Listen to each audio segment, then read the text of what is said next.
I just watched the Michael Jackson movie a couple of days ago. My brother's been telling me to watch it for a while, and it was really good. It was really good. And when I seen this video, I said, I gotta bring it here. If this is true, it wouldn't surprise me per se, but yeah, I want to get you guys' thoughts and opinions. Apparently, Jafar, is his name Jafar Jackson? Apparently, he ain't fucking with black women like that, man. He ain't.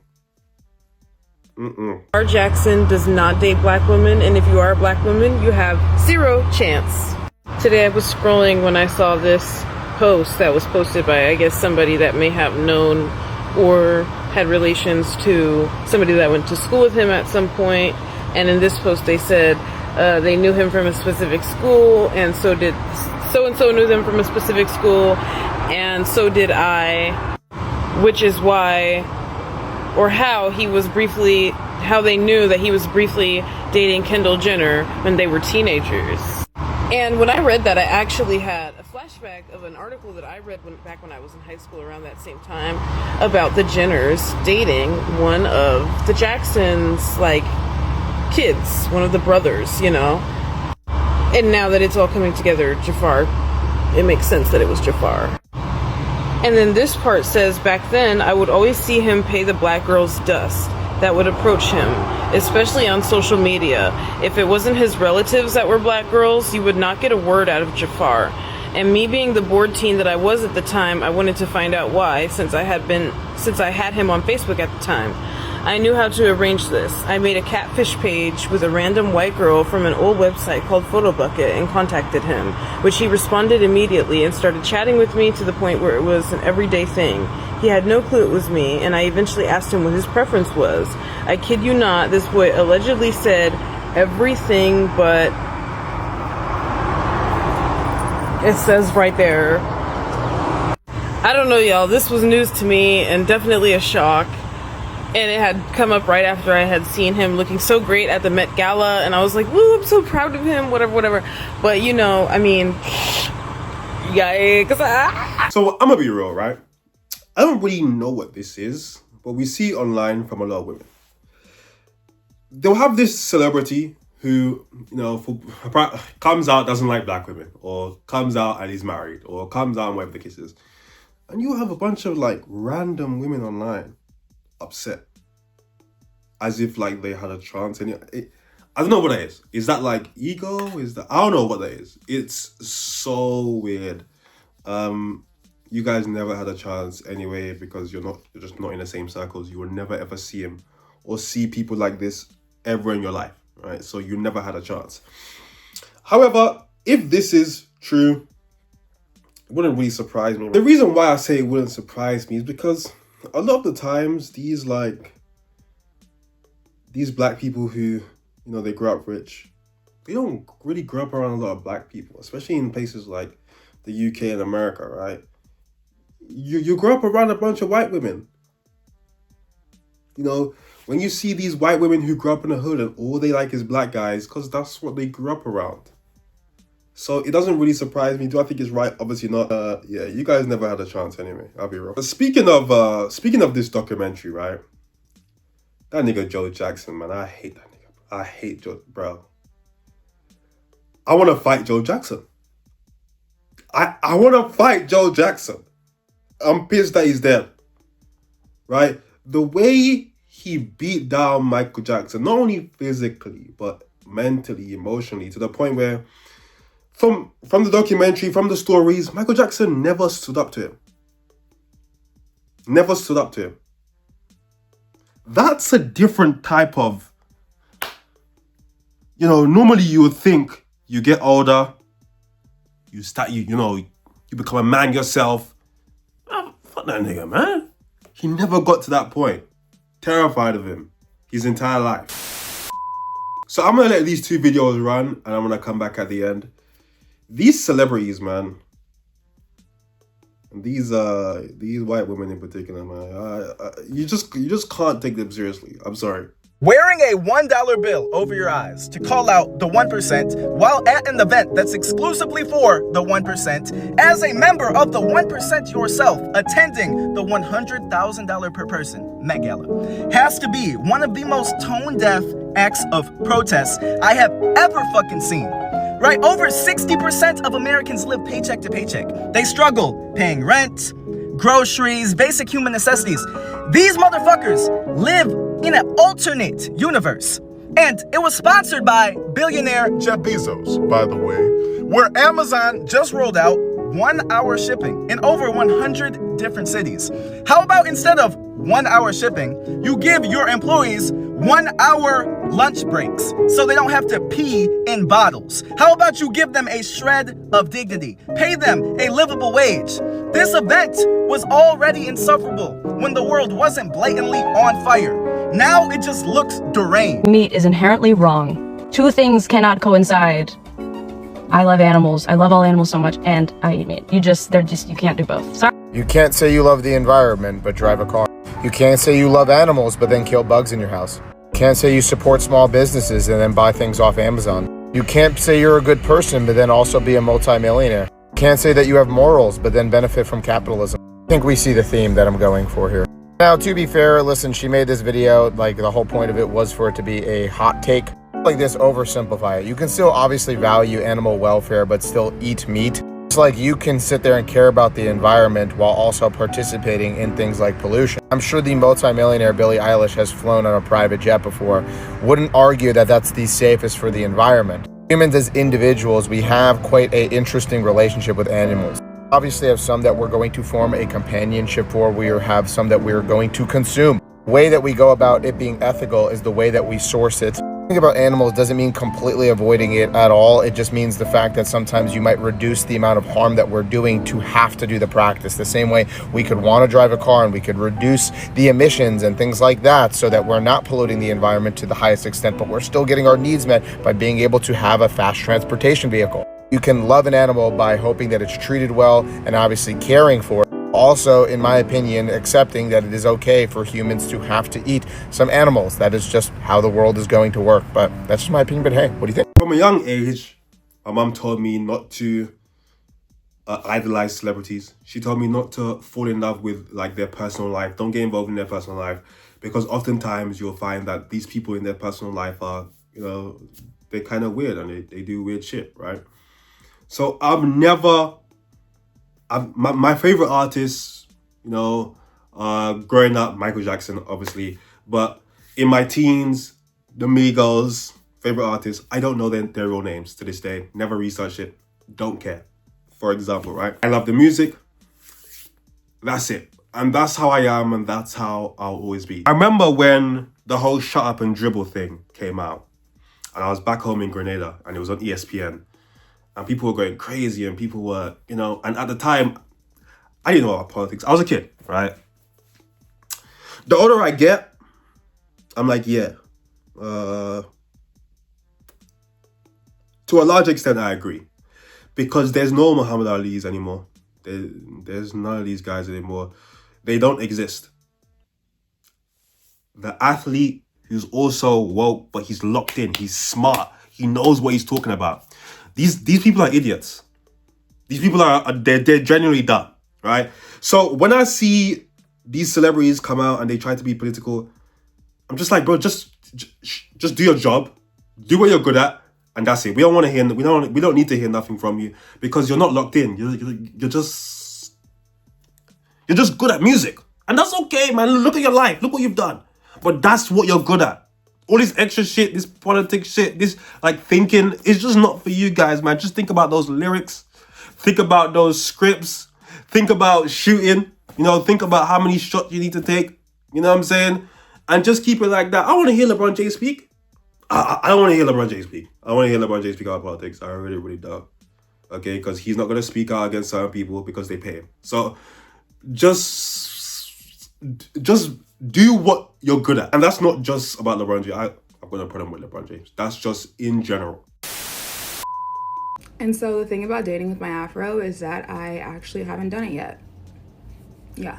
In the year that I've been wearing my hair in an afro like this, I have not been asked on any dates. I've not been taken on any dates. The approach I got in person the last time was like a man like screaming in my face, so that obviously didn't go anywhere. And I think the afro obviously intimidates men. It gives them like black power girl, and yeah, I am. Yeah, I am. So I'm not mad that I scare men off, because if you're scared, stay scared. Fuck. Like, I'm not gonna make you feel comfortable around me if you're not comfortable around me. Like, the fuck? But in saying all that, I've reached a peak where it's like, you know, a girl is getting lonely. A girl has been lonely. Like, where are the men? Not scared, not intimidated, confident, open, funny, cute, tall, handsome, beard and nice hairline, nice teeth, at least 6'2". You know, just At least 6'2"? So we ain't doing 6 foot no more. We ain't doing, okay, 6'2" is the thing. So of course I made a video about dating in LA with my afro, and it somehow ended up on some man's YouTube channel, which is never good. I did want to address one of the comments on that YouTube channel that said, of course when you wear your hair in an over-the-top style like an afro or dyed, you're gonna have people who are uninterested. This is just my hair. Like, it's not me trying to be over the top. This is just the hair that grows out of my head. If you're saying maybe I'm walking around with fucking spikes sticking out of my head, that's over the top. But this is just my hair. I think the reality is people actually do see it that way. Like, my hair like this is me like making a statement, when reality, I'm just trying to wear my hair. Like, I'm just trying to wear the hair as it grows out of my head. Like, I'm just trying to wear my hair. But anyway, I can't control where my videos end up, and clearly when it's on some man's YouTube channel, it's the worst place to be. You guys in the comments, let me know if this is a real thing, okay? America's huge, so it might be an LA thing. The people in LA, let me know. You guys not dating black women because they got afros? Is that a thing? That sounds like coonery, I'll be real. I'm looking at it and I'm thinking, is it because of your hair, or is it because men just don't really be approaching like that anymore? I don't know. But I think her hair looks great, personally. So I'm sure you guys have seen this. It's gone viral recently. And we're going to get into it, man. This nigga Stefon Diggs, man. I told you about this nigga, man. He's a problem. He's a problem.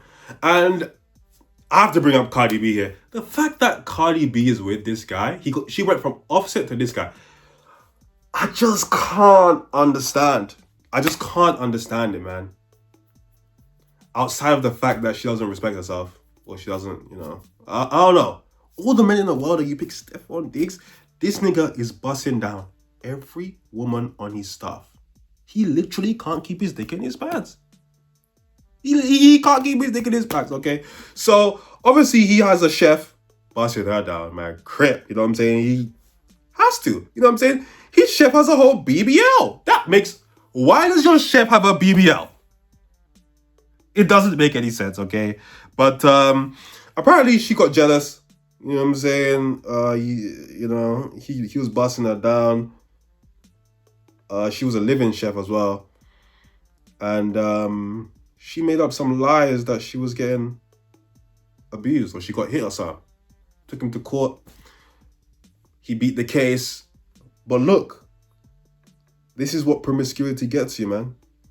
Out here busting down a bunch of random women. Yeah, you're going to encounter a demon who's willing to lie in court just to ruin your life. Just because she's jealous. What she did on the stand is actually embarrassing. And just think about this, right? This is how emotional some women can get. You're making $2,000 a week, so $8,000 a month. And you get to live in his mansion. And you mess all that up because you got jealous? So when you say he smacked He you, smacked me with an open hand. do you know which hand he used? Right hand, right side of my Do you know face. which part of your face got hit? The right side of my face. And then what happened? And then he...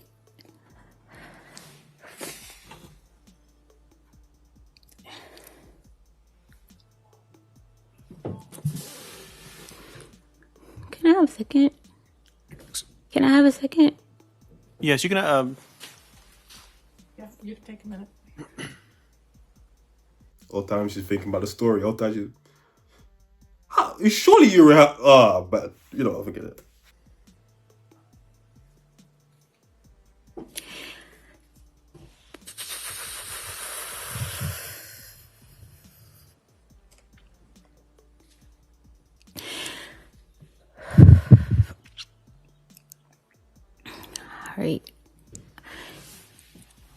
when I went up to push his hand, like block him, block him, he took his arm and he like came around my neck with the crook of his elbow around my neck, and he began to choke me, pressure on my neck with his elbow.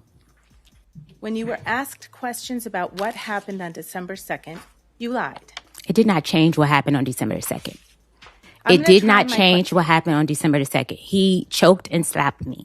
Ms. Adams, I'm going to try my question again. Because you didn't think it was important, when you asked the questions of Dedham Police Officer Ellis on December 16th, you lied. I did not lie. And it turned out, Ms. Adams, you had gotten paid for 2 of the 3 weeks that you said you hadn't gotten paid for, right?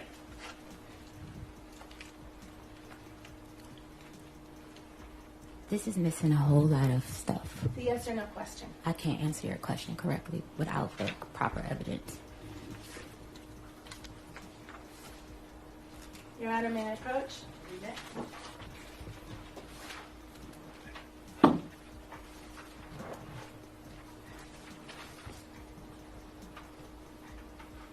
Do you recognize this document as text exchanges between you and Sonny?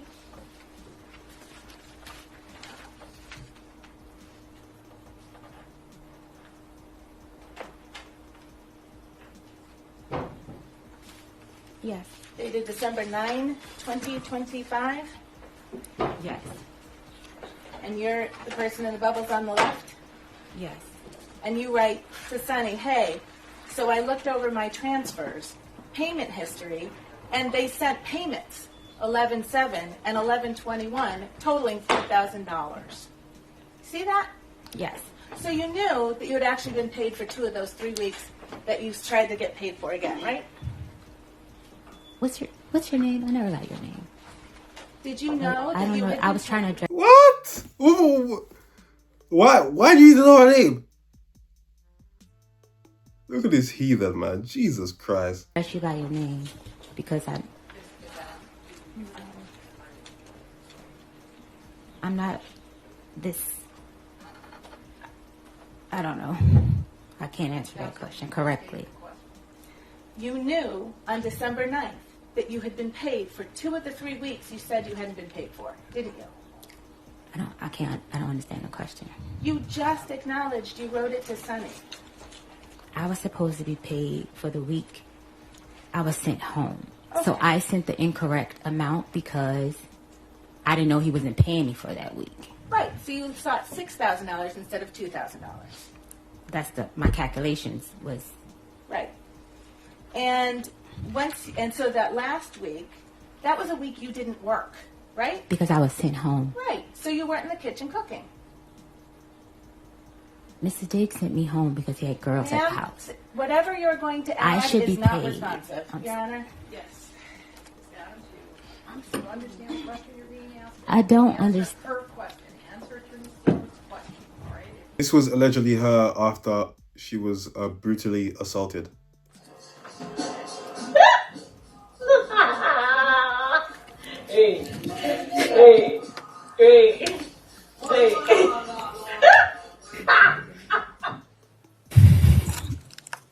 Ms. Adams, that was you on that video, correct? Yes. All right. Yes. So now this is 3 days after the violent assault that you talked about. Right? Yes. And what did you say in that message? Hi, can you approve my pay with finance, please? I have to pay my insurances this month. Thank you. Please and thank you. But the last time you saw Steph Diggs was when he was assaulting you said. That wasn't the last time I saw Steph Diggs. I said here that I walked in his room after the assault before I was leaving to give him his birthday gift. That's right. Yes. Okay. You gave him a birthday gift after the assault happened. We were friends for 4.5 years with a very complicated relationship. So he assaulted you and then you gave him a gift afterwards? Let's be for real. He was busting you down, okay? He stopped. He stopped busting you down. He started busting. He didn't start because he was always busting other things down. While he stopped busting you down, he's busting other things down. And you got jealous, okay? You thought you were the only side thing. In reality, look, I don't feel sorry for Stefon Diggs, not one bit. He beat the case, good for him. Niggas like this will always end up in situations like this because, again, they cannot control themselves. He has to sleep with like every woman he comes in contact with. It feels like she didn't understand what court was. You know, it feels like she thought she was just gonna like go and have like a back and forth with niggas. You know, just like regular guys, like regular people. Like they weren't gonna have proof and evidence and facts, and they didn't do their research. Because the lack of preparation. Also, who are her lawyers? I mean, obviously not as good as Stefon Diggs, but this whole thing was embarrassing.